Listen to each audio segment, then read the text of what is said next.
Muy buenos días, tengan todos. Mi nombre es Luis Edgar.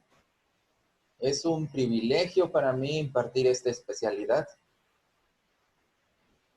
Sin lugar a dudas va a ser de mucha ayuda para nosotros como consejeros de los aventureros y los conquistadores. Cada vez que hablamos de ellos, tenemos que hablar de su conducta, de su comportamiento, y es inherente a ello saber acerca de su cerebro.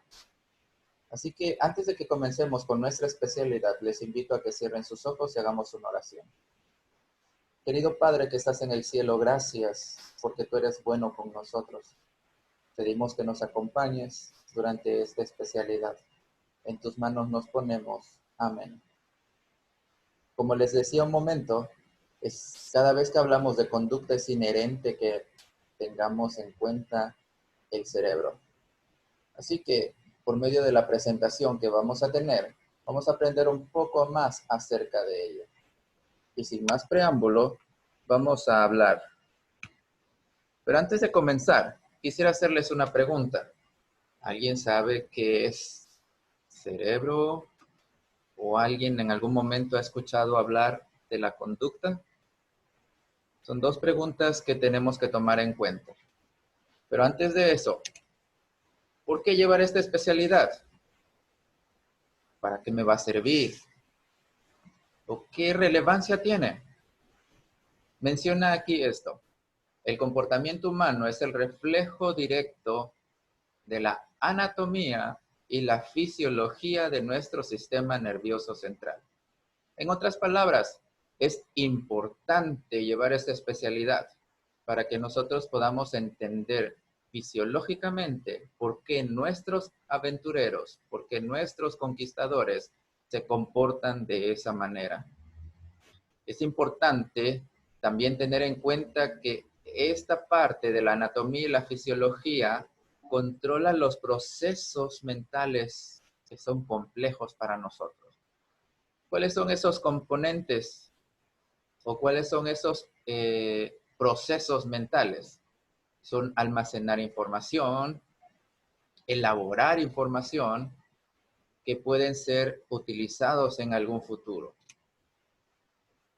Contestando a las dos preguntas que mencionamos al principio, podemos definir como el cerebro, que es la parte más grande de nuestro encéfalo y contiene las siguientes partes: corteza cerebral, materia blanca y estructuras subcorticales.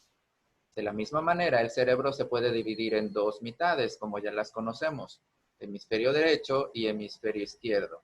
Cada hemisferio lo podemos dividir en lóbulos: lóbulo frontal, lóbulo parietal, lóbulo occipital y lóbulo temporal. Es importante que nosotros observemos o tomemos en cuenta que los dos lóbulos, los dos hemisferios cerebrales son importantes para nuestro funcionamiento. Uno no trabaja diferente al otro. ¿Qué es conducta? Leo lo siguiente: término que se utiliza para describir las diferentes acciones que ponemos en marcha en nuestra vida diaria. Lo podemos definir en cualquier actividad, ya sea una acción, un pensamiento o una emoción. En todo momento nosotros vamos a estar teniendo conductas diferentes. Por ejemplo, con el simple hecho de estar pensando alguna acción o estar pensando en algo que vamos a realizar, ya estamos realizando, valga la redundancia, una conducta. La conducta humana engloba todo: lo emocional, lo cognitivo y lo motor. Dentro de nuestra primer requisito, dentro de nuestro primer requisito, nos menciona que debemos ser capaces de identificar anatómicamente cada una de las partes o partes más importantes que nos interesan en esta especialidad. Tenemos la glándula pituitaria, el hipotálamo, el mesencéfalo, el puente troncoencefálico, el telencéfalo, el tálamo, el cerebelo y la médula. Ustedes van a tener que identificarlos en algún otro dibujo como parte de la especialidad. ¿Pero qué significa cada uno de ellos? Vamos a ver un poco de anatomía, pero lo que más me interesa son sus funciones, que lo tengamos presente. La médula espinal está compuesto, como ustedes pueden leer allí, de un núcleo de sustancia gris, donde se encuentran los cuerpos neuronales, y también tenemos sustancia blanca, que son los axones o las prolongaciones de nuestras neuronas. También está protegido por nuestras vértebras, ligamentos, meninges y un líquido especial que se llama líquido cefalorraquídeo. En medio de ellos va a correr o recorrer la médula 31 nervios que son importantes para nuestro funcionamiento. Lo que me interesa que aprendamos es que su función es crucial y vital importancia. Una lesión puede provocar efectos graves como la parálisis a nivel motor o una pérdida de sensibilidad. Por otro lado, tenemos nuestro tronco encefálico o puente de Barolio. Es una parte crucial dentro de nuestro cerebro, porque una pequeña lesión en esta estructura puede poner en nosotros o puede provocar en nosotros una muerte súbita o, en el menor de los casos, es entrar en un estado de coma. ¿Por qué es importante esto? Porque se encarga de mantener el funcionamiento de mecanismos automáticos que nos mantienen con vida. Después podemos ver el cerebelo, que viene del latín cerebellum, que significa cerebro pequeño.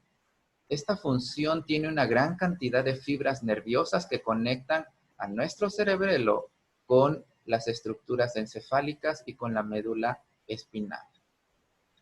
Aquí procesa mucha información, integra mucha información, información que le da la corteza cerebral al aparato locomotor a través de las vías motoras. Es decir, por allí se procesa toda la información que nuestro cerebro manda a nuestras diferentes extremidades para que nosotros podamos realizar algunas acciones. ¿Cuáles son algunas de sus funciones? La coordinación de la activación de los músculos, la regulación de las emociones y los procesos cognitivos. ¿A qué nos referimos con procesos cognitivos? La capacidad de memoria, la capacidad de aprender, la capacidad de razonar, etcétera, etcétera. Después tenemos el mesencéfalo. Esta parte, ¿sí?, es la más cercana a nuestro cerebro y es importante por sus funciones. Integra distintos tipos de informaciones y también procesa algunas partes importantes de la conciencia y del sueño. Por otro lado, tenemos el tálamo. Son sustancia gris. Recordemos, la sustancia gris son los cuerpos de la neurona.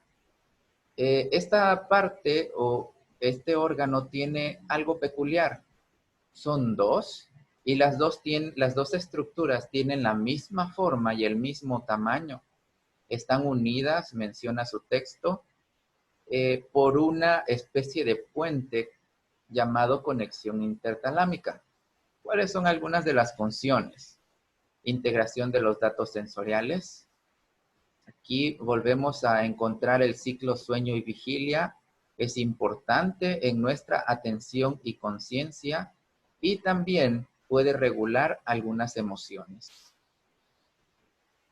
Por otra parte, tenemos el hipotálamo. Este es el principal responsable de la conducta motivacional de cada uno de nuestros pequeños, cada uno de nuestros adolescentes y cada uno de nuestros jóvenes. Es el encargado de hacernos saber que en algún determinado momento vamos a tener hambre o sed. Y ayuda también para que nuestro cuerpo mantenga una temperatura constante. Nuestra glándula pituitaria o hipófisis es esa glándula que manda respuestas hormonales cuando ocurre algo en nuestro organismo. Es una de las zonas por la que se transmite rápidamente las órdenes de poder producir ciertas hormonas cuando se detectan ciertos estímulos en el entorno. Por ejemplo, la glándula pituitaria se encarga de decirle a ciertos órganos que liberen ciertos neurotransmisores cuando vemos algo como peligro. Cuando podemos ver una serpiente o cuando vemos algo que nos asusta, nuestras glándulas pituitarias rápido mandan la orden a que se libere un neurotransmisor que se llama noradrenalina, que nos sirve para nuestro estado de alerta. Esa es la función de la glándula pituitaria. El telencéfalo, mayormente conocido como cerebro, tiene dos hemisferios, ya lo conocemos, el izquierdo y el derecho. Es un órgano que es rico en neuronas con funciones especializadas. ¿Sí? Dentro de ellos, dentro del cerebro, controlan las funciones musculares, controlan el habla, controlan el pensamiento, las emociones, la lectura, la redacción, el aprendizaje, entre otras muchas cosas. Pasando a otro punto, vamos a ver qué es una neurona. Cuando nosotros hablamos de neurona, nos vamos a referir a que esta célula es una unidad estructural y funcional de nuestro sistema nervioso, es la parte medular de nuestro sistema nervioso. Consiste en transmitir, o sus funciones son transmitir información a través de impulsos nerviosos desde un lugar hacia otro lugar. Estos impulsos pueden ser de dos tipos, tanto químicos como eléctricos. Para que nosotros podamos ver la estructura de una neurona, consta de tres partes que son importantes. El soma, que es el núcleo de nuestra neurona, tiene dendritas, que son las ramas puntiagudas de nuestra neurona que reciben la información, y también están los axones o el axón. Este axón es el que manda la información o el impulso nervioso desde el núcleo hacia otras neuronas, ya sean músculos también o glándulas del cuerpo. Los axones suelen estar cubiertos de mielina, una sustancia que permite una regulación o una circulación más rápida de los impulsos nerviosos. Cuando nosotros tenemos falta de mielina, la información circula menos rápido y es cuando empieza a provocar en nosotros un desgaste en la memoria. Una de las actividades que tienen que realizar dentro de sus actividades, valga la redundancia, de la especialidad, es identificar cada una de las partes de la neurona. Ahora, vamos a explicar un poco de cómo las drogas afectan la función de las neuronas, especialmente en la sinapsis. Las drogas son sustancias químicas y actúan directamente hacia el cerebro. ¿Qué es lo que hacen estas drogas o estas sustancias químicas? Interfieren directamente en la comunicación que tienen las neuronas entre sí por medio de la sinapsis. Algunas drogas, como la marihuana o la heroína, pueden activar a las neuronas porque su estructura química imita aquella de un neurotransmisor natural. En otras palabras, usurpa el lugar de nuestros neurotransmisores naturales.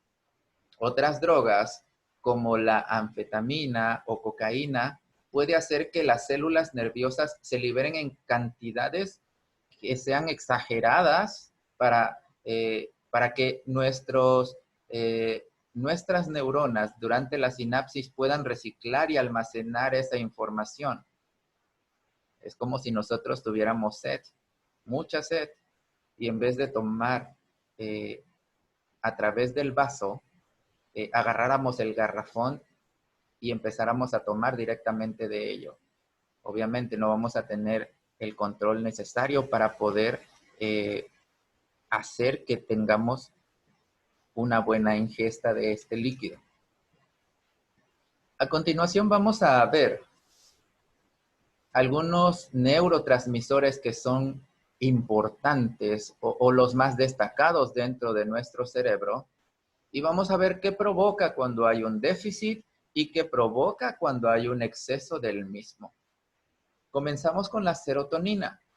Es también conocida como la hormona de la felicidad, y esta hormona juega un papel importante en la digestión y la regulación térmica corporal.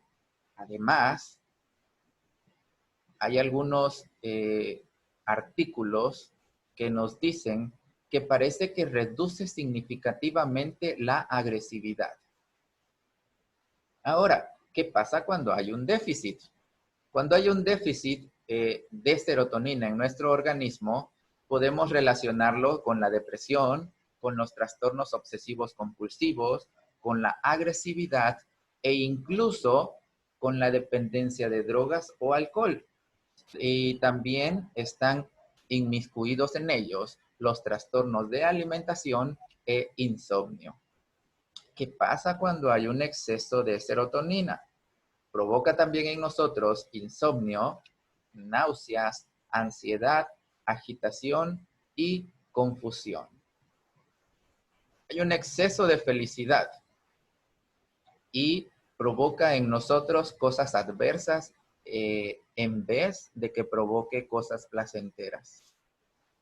Otro neurotransmisor importante, ya se había mencionado antes, es la noradrenalina. Es también conocida como la hormona del estrés y es debido a su doble función como hormona o como neurotransmisor que tiene una función excitatoria. ¿Qué significa eso? Que nos va a poner en un estado de alerta. Se encarga de activar el sistema nervioso simpático. Cuando nosotros sentimos ese nerviosismo ante cierta situación, interviene en la conducta de luchar o de volar, o incluso en algunos casos, que son muy pocos, puede provocar la parálisis en uno como respuesta al estrés. Cuando hay un déficit de noradrenalina, lo podemos relacionar con los trastornos depresivos o con los trastornos del estado de ánimo. También el estrés tiende a agotar nuestros depósitos, mientras que algunas drogas como las anfetaminas o el speed aumentan drásticamente sus niveles. Y esto provoca lo que se mencionaba hace un momento con la sinapsis. Hace que tengamos un exceso de neurotransmisores que pueden prevenir el reciclaje normal de estas sustancias químicas y haciendo que haya daños en nuestro cerebro. Ahora, ¿qué pasa cuando hay un exceso de noradrenalina?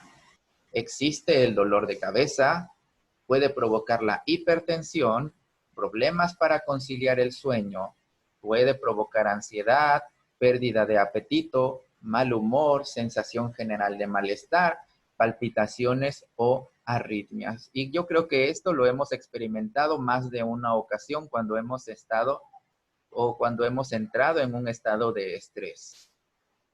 Por último, tenemos la dopamina, que es considerado como el neurotransmisor del placer. Se asocia con el placer y la sensación de la relajación. Entre las funciones principales que tiene este neurotransmisor o la función de este neurotransmisor es que aporta mucho hacia el aprendizaje, en concreto con los procesos cognitivos. Los procesos cognitivos ya se habían mencionado antes, que tienen que ver con la memoria, tienen que ver con el aprendizaje, tienen que ver con el habla. También tiene un papel fundamental en la toma de decisiones. La motivación y la curiosidad parecen también tener una correlación importante con este neurotransmisor. Cuando hay un déficit de dopamina, pueden existir o pueden aparecer algunos trastornos. Por ejemplo, el déficit por la falta de atención e hiperactividad,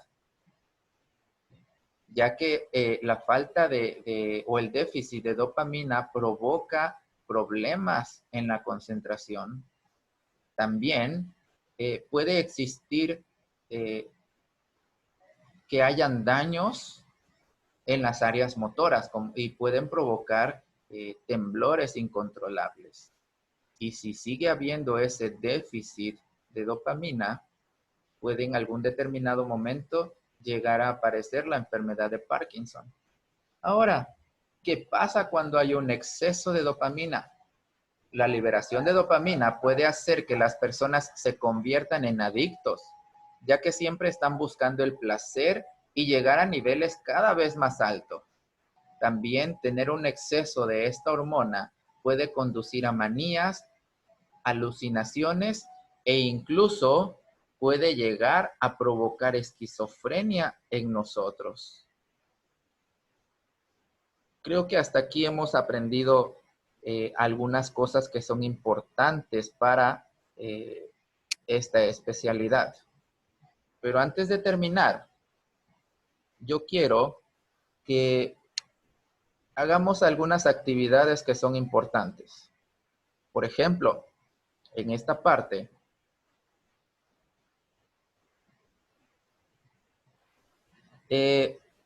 tenemos que hacer, ¿sí? Tenemos que hacer un compromiso de no utilizar drogas. Y esto va directamente para que ustedes puedan hacer la actividad de su especialidad.